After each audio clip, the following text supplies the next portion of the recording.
बुलंदशहर में स्थिति खराब है कि किसान खून के आंसू रो रहा है। यूपी के बुलंदशहर में धर्मांतरण का दूसरा मामला मनगढ़ंत निकला। आज पुलिस ने अविनाश को मीडिया के सामने पेश किया और मीडिया की मौजूदगी में अविनाश ने षड्यंत्र की परत दर परत खोलते हुए कहा कि उसने धर्म परिवर्तन नहीं किया, बल्कि उनकी 8 बीघा जमीन को उनका ताऊ हड़पना चाहता है, इसलिए धर्मांतरण जैसी अफवाह को हवा दी जा रही है।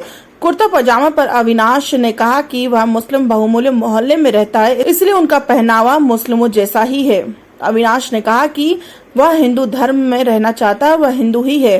धर्मांतरण का मैंने प्रयास नहीं किया और न ही धर्मांतरण के दावे पे सच्चाई है। बकौल अविनाश, सच यह है कि यह सारा विवाद 8 बीघा जमीन को लेकर है। अविनाश ने बताया कि हम 2 भाई हैं, एक भाई शराब का आदी है तो वहीं दूसरा मैं हूँ।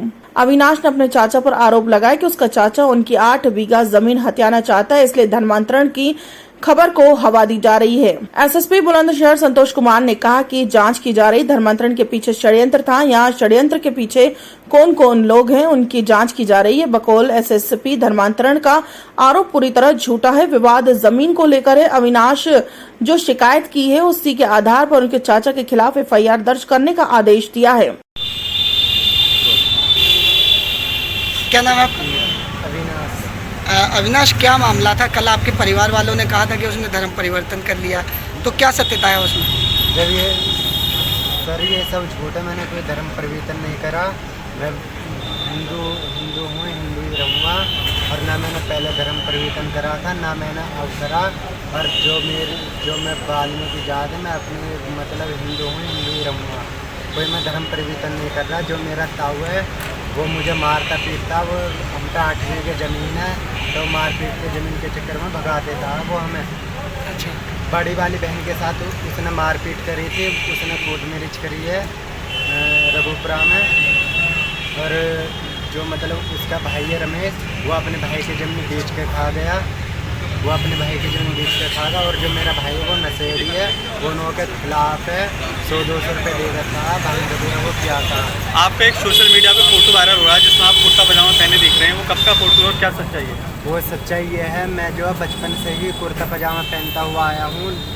तो उसमें मेरा ताऊ कहता है ज़मीन के बारे में कि इसने धर्म परिवर्तन करा, पर मैंने धर्म परिवर्तन नहीं करा। जो मेरा ताऊ कहता है धर्म परिवर्तन के बारे में, वो सब ज़मीन का लालच है उसे। मैंने कोई धर्म परिवर्तन नहीं करा। सर, पुलिस एक लड़के को पकड़ के लाई है, क्या सर ये मामला? देखिए, कल से ही एक प्रकरण सोशल मीडिया और मीडिया के कुछ चैनलों पे प्रसारित किया जा रहा था कि अविनाश नाम के लड़के ने धर्मांतरण कर लिया। जानकारी की गई तो पता चला कि वो जालंधर में अपनी रिश्तेदारी में है। वहाँ से हमारी पुलिस टीम उसको लेके आई है। इस संबंध में उसके ताऊ के द्वारा एक तहरीर दी गई थी, जिसके आधार पर अभियोग पंजीकृत किया गया है।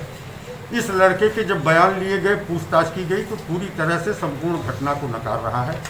इसका कहना है कि किसी भी रूप में न तो इसका धर्मांतरण हुआ है, न ही भविष्य में इसकी कोई योजना है, न तो किसी ने इसको प्रेरित किया है। इसके आरोप ये हैं कि इसके माता पिता दोनों मर गए हैं। इसका ताऊ इसकी संपत्ति ज़मीन जो पैतृक है उसे कब्जा करना चाहता है, और कुछ ऐसे अराजक तत्वों के संपर्क में है कि जब ये ताऊ के उत्पीड़न से तंग होकर के कहीं चला जाता है तो वो लोग एक कहानी गढ़ करके कि धर्मांतरण कर लिया है और प्रचारित करते हैं। और इसका ये कहना है कि विशुद्ध रूप से इसकी संपत्ति कब्जा करने के उद्देश्य से इस तरह की अफवाह इसके ताऊ और उनके करीबी लोगों द्वारा फैलाई जा रही है। फिलहाल हम इसका न्यायालय में 164 का बयान कराएंगे और पूरे प्रकरण की निष्पक्षतापूर्वक जाँच भी करा रहे हैं। अगर धर्मांतरण से संबंधित कोई मामला है, लोभ दे करके या अन्य किसी तरीके से, तो वैधानिक कार्रवाई की जाएगी।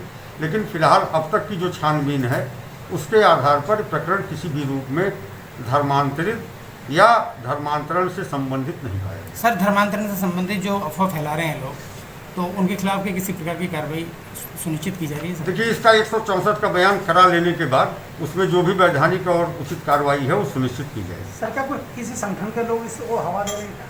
नहीं, ये इसका ताऊ जो है वो किसी संगठन के लोगों से जुड़ा हुआ है और उन्हीं के द्वारा बार बार इस तरह की अफवाह फैलाई जा रही है।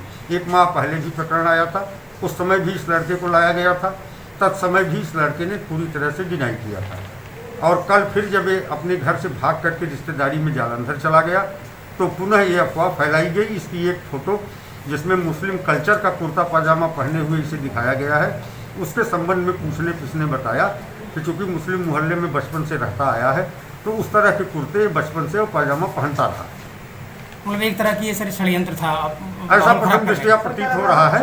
अब हम जांच इसकी करा रहे हैं, विवेचना हो रही है। 164 के बयान के बाद जो भी उचित वैधानिक कार्रवाई होगी वो हम सुनिश्चित करेंगे। नेशन टुडे 24 के लिए उत्तर प्रदेश बुलंदशहर से आसिफ खान की रिपोर्ट।